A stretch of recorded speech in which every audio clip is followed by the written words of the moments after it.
2019 Chevy Silverado 5.3L V8 prototype drive vertical bar trying out Chevy's V8-7-6-5-4 3 2 1. When Chevrolet introduced the 2019 Chevy Silverado, by far the most exciting engine reveal was the 3.0-liter turbodiesel inline 6, and it overshadowed what seemed like just carryover gasoline V8s, a 5.3-liter and a 6.2-liter. And now that the company has announced an all-new turbocharged 4-cylinder, which you can read about here, you'd be forgiven for thinking that there wasn't much going on with the V8s, but that's not the case. Though the power is the same, they're packing some seriously cool cylinder deactivation technology, and we got to try it first. And what makes the new cylinder deactivation system, now called Dynamic Fuel Management or DFM for short, is that every single cylinder can be shut off as needed. In contrast, the old system called Active Fuel Management or AFM for short, only shut off a set group of cylinders, 4 in the V8 and 2 in the V6. The added controls not only allow 4 different groups of cylinders to be shut off, but up to 7 can be deactivated. That being said, in said single cylinder firing, the engine computer isn't keeping just one cylinder firing over and over. It picks which cylinders to fire and skip based on fractions.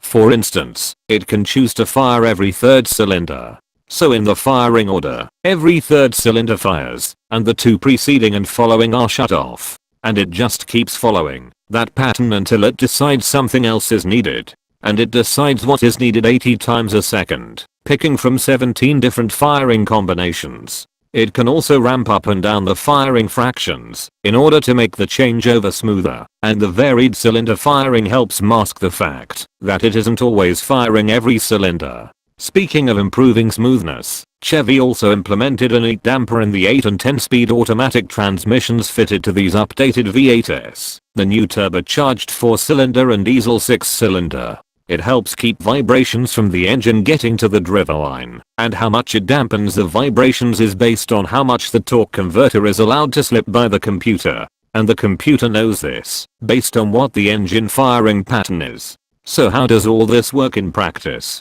Well, it works as advertised. We drove it back to back with the current model and the old type of cylinder deactivation, and it was just as smooth if not more so. The thing is, the current system is pretty smooth as it is, so any gains are small. In addition to being smooth, the engine never felt slow at jumping into full V8 mode. Of course, if for some unknown reason you don't want this system in your V8 Silverado, the current system is used on the optional 5.3-liter V8 for the entry-level work truck and custom Silverados, plus the standard engine on the custom Trailbus. And if you do want the new engine, it's the optional engine on the RST and LT trims, which have the 4-cylinder standard, and standard on the LT Trailbus, LTZ and High Country trims. RST, LT, LTZ and High Country trims can also be had with the new turbo diesel, and the latter 2 trims have the updated 6.2-liter V8 as yet another option.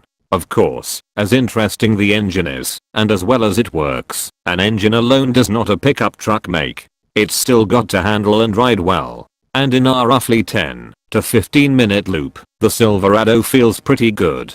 The biggest improvement seems to be in the steering. It's quicker, tighter and more precise than the old one. The front end turns in readily, making it feel nimble. The steering is lighter too, which isn't necessarily great, but it's not unpleasant either. Ride quality seems more of a lateral move than the steering and handling. Overall, it's much softer than the slightly stiff old truck. It takes the edge off most bumps, but it also introduces more floatiness. So depending on your preference, it could be better or worse.